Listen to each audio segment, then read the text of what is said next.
CM Siddaramaiah ವಿರುದ್ಧ ಇದೀಗ ಮೂಡ ಅಸ್ತ್ರ ಒಂದ್ ರೀತಿ ಟೆನ್ಷನ್ ಮೂಡಿಸುವಂತಹ ರೀತಿ ಕಾಣಿಸ್ತಾ ಇದೆ. ಮಗದೊಂದು ದೂರು ದಾಖಲಾಗಿದೆ ಸಿಎಂ ಸಿದ್ದರಾಮಯ್ಯ ಅವರ ವಿಷಯವಾಗಿ. ಇದೇ ಮೂಡ ಕೇಸ್ಗೆ ಸಂಬಂಧಪಟ್ಟ ಹಾಗೆ ರಾಜ್ಯಪಾಲರಿಗೆ ಮೈಸೂರು ಮೂಲದ ನಟರಾಜ್ ಎಂಬುವರು ದೂರನ್ನ ಕೊಟ್ಟಿದ್ದಾರೆ.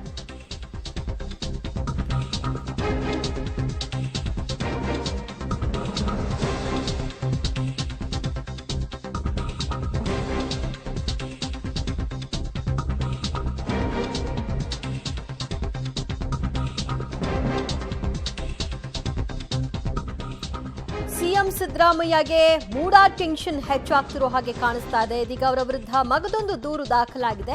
ರಾಜ್ಯಪಾಲರಿಗೆ ಮೈಸೂರು ಮೂಲದ ನಟರಾಜ್ ಎಂಬುವರು ದೂರನ್ನ ಸಲ್ಲಿಸಿದ್ದಾರೆ. ಮೂಡ ಹಣವನ್ನ ಕಾನೂನು ಮೀರಿ ಸಿಎಂ ಸ್ವಕ್ಷೇತ್ರ ವರ್ಣಾಗೆ ಬಳಕೆ ಮಾಡಿಕೊಳ್ಳಲಾಗಿದೆ ಅನ್ನೋದು ಆರೋಪ. ವರ್ಣ ವ್ಯಾಪ್ತಿಯ ಹಳ್ಳಿಗಳ ಅಭಿವೃದ್ಧಿಗೆ ಇದನ್ನ ಬಳಕೆ ಮಾಡಿದ್ದಾರೆ. ಸಿಎಂ ಮೌಖಿಕ ಆದೇಶದ ಮೇಲೆ ಅನುದಾನ ನೀಡ್ತಾ ಇದ್ದೀವಿ ಅನ್ನುವಂತಹ ಹಿನ್ನೆಲೆಯಲ್ಲಿ ಆ ಸಂಬಂಧಿತ ಡಾಕ್ಯುಮೆಂಟ್ಸ್ ಕೂಡ ನನ್ನ ಬಳಿ ಇದೆ. ಈ ಸಿಎಂ ಮೌಖಿಕ ಆದೇಶದ ಮೇಲೆ ಅನುದಾನವನ್ನು ಕೊಡಲಾಗಿದೆ, ಹೀಗಂತ ಪ್ರಾಧಿಕಾರದ ಸಭೆಯಲ್ಲಿರುವಂತಹ ಕಡತದಲ್ಲಿ ನಮೂದಿಸಲಾಗಿದೆ ಅಂತ ಅವರು ದೂರಿನಲ್ಲಿ ಉಲ್ಲೇಖ ಮಾಡಿದ್ದಾರೆ. ಈ ಬಗ್ಗೆ ಸಿಬಿಐ ತನಿಖೆ ಮಾಡಿಸಿ ಅಂತ ಅವರು ಕೋರಿದ್ದಾರೆ. ಪಬ್ಲಿಕ್ ಟಿವಿಗೆ ದೂರುದಾರ ನಟರಾಜ್ ಈ ಕುರಿತಾಗಿ ಮಾತನ್ನು ಕೂಡ ಆಡಿದ್ದಾರೆ. ಮೈಸೂರು ನಗರಾಭಿವೃದ್ಧಿ ಪ್ರಾಧಿಕಾರದ ವಿಚಾರದಲ್ಲಿ ಸಿಎಂ ಸಿದ್ದರಾಮಯ್ಯ ವಿರುದ್ಧ ರಾಜ್ಯಪಾಲರಿಗೆ ಮಗದೊಂದು ದೂರು ಈ ಮೂಲಕ ಸಲ್ಲಿಕೆಯಾಗಿದೆ. ನಗರಾಭಿವೃದ್ಧಿ ಪ್ರಾಧಿಕಾರದ ವಿಚಾರದಲ್ಲೇ ಸಿಎಂ ಸಿದ್ದರಾಮಯ್ಯನವರಿಗೆ ಸಂಬಂಧಪಟ್ಟಂತ ಮತ್ತೊಂದು ದೂರು ರಾಜ್ಯಪಾಲರನ್ನ ತಲುಪಿದೆ. ಈಗ ಸಿದ್ದರಾಮಯ್ಯನವರ ವಿರುದ್ಧ ದೂರನ್ನು ಕೊಟ್ಟಿರುವಂತಹ ನಟರಾಜ್ ಅವರೀಗ ನಮ್ಮ ಜೊತೆಲಿದ್ದಾರೆ. ಪ್ರಮುಖವಾಗಿ ಸರ್, ಈಗ ಕೊಟ್ಟಿರುವಂತಹ ದೂರಿನಲ್ಲಿ, ರಾಜ್ಯಪಾಲರ ದೂರಿನಲ್ಲಿ ಏನು ನಿಮ್ಮ ಅಲಿಗೇಷನ್ ಏನಿದೆ ಸರ್? ನಮ್ಮ ಕರ್ನಾಟಕ ನಗರಾಭಿವೃದ್ಧಿ ಪ್ರಾಧಿಕಾರ ಕಾಯ್ದೆ 1987 ವಿರುದ್ಧವಾಗಿ ಈಗಾಗಲೇ ಕಳೆದ 2 ವರ್ಷಗಳಿಂದ ಈಚೆಗೆ 377 ಕೋಟಿ ಹಳ್ಳಿಗಳಲ್ಲಿ ಕಾಮಗಾರಿ ಮಾಡಿದ್ದಾರೆ ಕಾಯ್ದೆ ವಿರೋಧವಾಗಿ. ನಗರಾಭಿವೃದ್ಧಿ ಪ್ರಾಧಿಕಾರದವರು ಹಳ್ಳಿಗಳಲ್ಲಿ ಕಾಮಗಾರಿ ಮಾಡೋಂಗಿಲ್ಲ, ನಿಯಮ ಪ್ರಕಾರ ಮಾಡೋಂಗಿಲ್ಲ. ಅದೇ ರೀತಿ ಆ ಕಾಮಗಾರಿಗಳನ್ನ ನಾನು ಪ್ರತಿಭಟಿಸಿ 3 ದಿವಸ ನಾನು ಬೂಟ್ ಪಾಲಿಶ್ ನಾನು ಮಾಡಿದ್ದೆ. ಆದ್ರೂ ಅವರು ದಬಾವಣೆ ಮೇಲೆ ದರ್ಪದಿಂದ ಮಾಡಿದ್ರು. ಈಗ ಮತ್ತೆ ವರ್ಣ ಕ್ಷೇತ್ರಕ್ಕೆ 40 ಕೋಟಿ, ಶ್ರೀರಂಗಪಟ್ಟಣ ಮಂಡ್ಯ ಜಿಲ್ಲೆಯ ಶ್ರೀರಂಗಪಟ್ಟಣ ಕ್ಷೇತ್ರಕ್ಕೆ 15 ಕೋಟಿ ಒಂದು ನಿರ್ಣಯ ಕೈಗೊಂಡಿದ್ದಾರೆ. ಯಾವಾಗ? 6/9/2023ರಲ್ಲಿ. ಸೊ ಅದರಲ್ಲಿ ಮಾನ್ಯ ಮುಖ್ಯಮಂತ್ರಿಗಳ ಮೌಖಿಕ ಸೂಚನೆ ಮೇರೆಗೆ ವರ್ಣ ಕ್ಷೇತ್ರದಲ್ಲಿ ಇಂತಿಂಥ ಹಳ್ಳಿಗಳಲ್ಲಿ ಕಾಮಗಾರಿಗಳನ್ನ 40 ಕೋಟಿ ಮಾಡೋದು ಅಂತ ಒಂದು ನಿರ್ಣಯ ಕೈಗೊಂಡಿದ್ದಾರೆ. ಅದೇ ಥರ ಶ್ರೀರಂಗಪಟ್ಟಣಕ್ಕೆ 15 ಕೋಟಿ ಅಂತ ನಿರ್ಣಯ ಕೈಗೊಂಡಿದ್ದಾರೆ.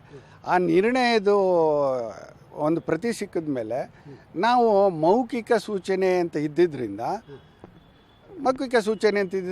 ಮುಖ್ಯಮಂತ್ರಿಗಳು ಹಂಗೆ ಹೇಳಲಿಲ್ಲಾರು ಅನ್ನೋ ಭಾವನೆ ನಮಗಿತ್ತು. ಆದರೆ ಅದು ಅಪ್ರೂವಲ್ ಆಗಿ ಮೂಡಕ್ಕೆ ಬಂದಾಗ ನನಗೆ ಭಾಳ ಬೇಸರ ಆಯಿತು, ನೋವಾಯಿತು. ಏನಪ್ಪ 300 ಅಪ್ರೂವಲ್ ಆಗಿ ಬಂತು ಸರ್ಕಾರದಿಂದ, ನಗರಾಭಿವೃದ್ಧಿ ಇಲಾಖೆಯಿಂದ ಅಪ್ರೂವಲ್ ಬಂತು. ಅದನ್ನೆಲ್ಲ ಹೇಗೆ ಅಂತ ಪರಿಶೀಲನೆ ಮಾಡಿದಾಗ ಆ ಒಂದು ಪ್ರೆಸ್ ಮೀಟಲ್ಲಿ ಒಬ್ಬರು ಮಂತ್ರಿಗಳು ಕ್ಯಾಬಿನೆಟ್ ಬೈಟ್ಸ್ ಕೊಡುವಾಗ ಪ್ರಾಧಿಕಾರಕ್ಕೆ 55 ಕೋಟಿ ಅನುದಾನ ಕೊಡೋದು ಅಂತ ಇತ್ತು. ಸೊ ಇದು ಅಪ್ರೂವಲ್ ಆಯಿತು ಅಂತ ಅಂದ್ಕೊಂಡು ನಾನು ಆವಾಗ ಕಾಪಿಗಳು ತಗೊಂಡು ನೋಡಿದ್ರೆ 55 ಕೋಟಿ ಅಪ್ರೂವಲ್ಗೆ 78 ಕೋಟಿ ಟೆಂಡರ್ ಕರೆದಿದ್ದಾರೆ. ಆ ಕಾಪಿನೂ ತಗೊಂಡು ಎಲ್ಲನೂ ಹಾಕ್ಕೊಂಡು ನಾನು ರಾಜ್ಯಪಾಲರಿಗೆ ದೂರು ಕೊಟ್ಟಿದ್ದೀನಿ. CBI ತನಿಖೆ ಆಗಬೇಕು, ಹಿಂದಿನ 377 ಕೋಟಿ ಸೇರಿದಂಗೆ ಈ 55 ಕೋಟಿ ಪ್ರಕರಣನೂ CBI ತನಿಖೆ ಆಗಬೇಕು. ಅಂದರೆ ಈಗ ವರ್ಣ ಕ್ಷೇತ್ರದ ವ್ಯಾಪ್ತಿಯಲ್ಲಿ ಗ್ರಾಮಾಂತರಗಳ ಅಭಿವೃದ್ಧಿಗೆ ಒಟ್ಟು 40 ಕೋಟಿ ನಗರಾಭಿವೃದ್ಧಿ ಪ್ರಾಧಿಕಾರದ ಹಣವನ್ನು ಇನ್ವೆಸ್ಟ್ ಮಾಡ್ತಾ ಇದ್ದಾರೆ. ಶ್ರೀರಂಗಪಟ್ಟಣಕ್ಕೆ 15 ಕೋಟಿ ಇನ್ವೆಸ್ಟ್ ಮಾಡ್ತಾ ಇದ್ದಾರೆ. ಹೌದು ಸರ್, ಹೌದು. ಅದು ಮುಖ್ಯಮಂತ್ರಿಗಳ ಮೌಖಿಕ ಆದೇಶ ಅಂತ ಇತ್ತು. ಕ್ಯಾಬಿನೆಟಲ್ಲಿ ಅಪ್ರೂವಲ್ ಆದಮೇಲೆ ಅವರು ಅಪ್ರೂವಲ್ ಮಾಡ್ದಂಗೆ ಅಲ್ವಾ ಸರ್? ಆ ಮೌಖಿಕ ಸೂಚನೆ ನಿಜ ಅಂತ ಆಗುತ್ತಲ್ವಾ? ಈ ಬಗ್ಗೆ ಮತ್ತಷ್ಟು ಮಾಹಿತಿ ಪಡೆಯೋಣ ನಮ್ಮ ಪ್ರತಿನಿಧಿ ಕೆಪಿ ನಾಗರಾಜ್ರಿಂದ. ಕೆಪಿ ನಾಗರಾಜ್, ಈಗ ದೂರುದಾರರು ಹೇಳ್ತಾ ಇರೋ ಪ್ರಕಾರವಾಗಿ ಅಭಿವೃದ್ಧಿಗಾಗಿ ಇಟ್ಟಂತಹ ಹಣವನ್ನ ಹಳ್ಳಿಗಳ ಅಭಿವೃದ್ಧಿಗೆ ಬಳಕೆ ಮಾಡಬಾರ್ದು ಅಂತನಾ, ಅಥವಾ ಮುಖ್ಯಮಂತ್ರಿಗಳ ಮೌಖಿಕ ಆದೇಶದ ಮೇಲೆಗೆ ಕಾನೂನಿನ ದುರ್ಬಳಕೆ ಆಗಿದೆ ಅಂತನಾ, ಏನವರ ಆರೋಪ? ನಟರಾಜ್ ಹೇಳ್ತಾ ಇರುವಂತಹ ನಟರಾಜ್ ಅವರು ರಾಜ್ಯಪಾಲರಿಗೆ ಕೊಟ್ಟಿರುವಂತಹ ದೂರಿನ ಪ್ರಕಾರವಾಗಿ ನಗರಾಭಿವೃದ್ಧಿ ಪ್ರಾಧಿಕಾರದ ನಿಯಮಾವಳಿಗಳ ಪ್ರಕಾರವಾಗಿ ಮೈಸೂರು ನಗರಾಭಿವೃದ್ಧಿ ಪ್ರಾಧಿಕಾರದಲ್ಲಿ ಏನು ಸಂಗ್ರಹ ಆಗಿರುತ್ತೋ ಹಣ, ಆ ಟ್ಯಾಕ್ಸ್ನ ಮೂಲಕವಾಗಿ ಮತ್ತೊಂದಾಗಿ ಆ ಹಣವನ್ನು ನಗರದ ಅಂದರೆ ಪ್ರಾಧಿಕಾರದ ವ್ಯಾಪ್ತಿಯ ಪ್ರದೇಶದಲ್ಲಿಯೇ ಮಾತ್ರ ಅದರ ಇನ್ವೆಸ್ಟನ್ನು ಮಾಡಬೇಕು. ಅಂದರೆ ಆ ಹಣವನ್ನು ಇಟ್ಕೊಂಡು ಇಲ್ಲಿ ಅಭಿವೃದ್ಧಿ ಕಾರ್ಯಗಳನ್ನ ಮಾಡಬೇಕು. ಆದರೆ ಮುಖ್ಯಮಂತ್ರಿಗಳ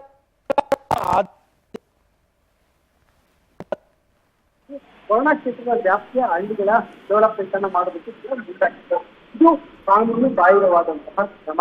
ನಗರಾಭಿವೃದ್ಧಿ ಪ್ರಾಧಿಕಾರದ ನಿಯಮಾವಳಿಗಳನ್ನ ಗಾಳಿಗೆ ತೂರಿ ಮುಖ್ಯಮಂತ್ರಿಗಳು ಇಲ್ಲಿರುವಂತಹ ಹಣವನ್ನ ತಮ್ಮ ಕ್ಷೇತ್ರದ ವ್ಯಾಪ್ತಿಗೆ ಬಳಕೆ ಮಾಡ್ಕೊಂಡಿದ್ದಾರೆ ಅನ್ನುವಂಥದ್ದು ಅವರು ಕೊಟ್ಟಿರುವಂತಹ ದೂರು.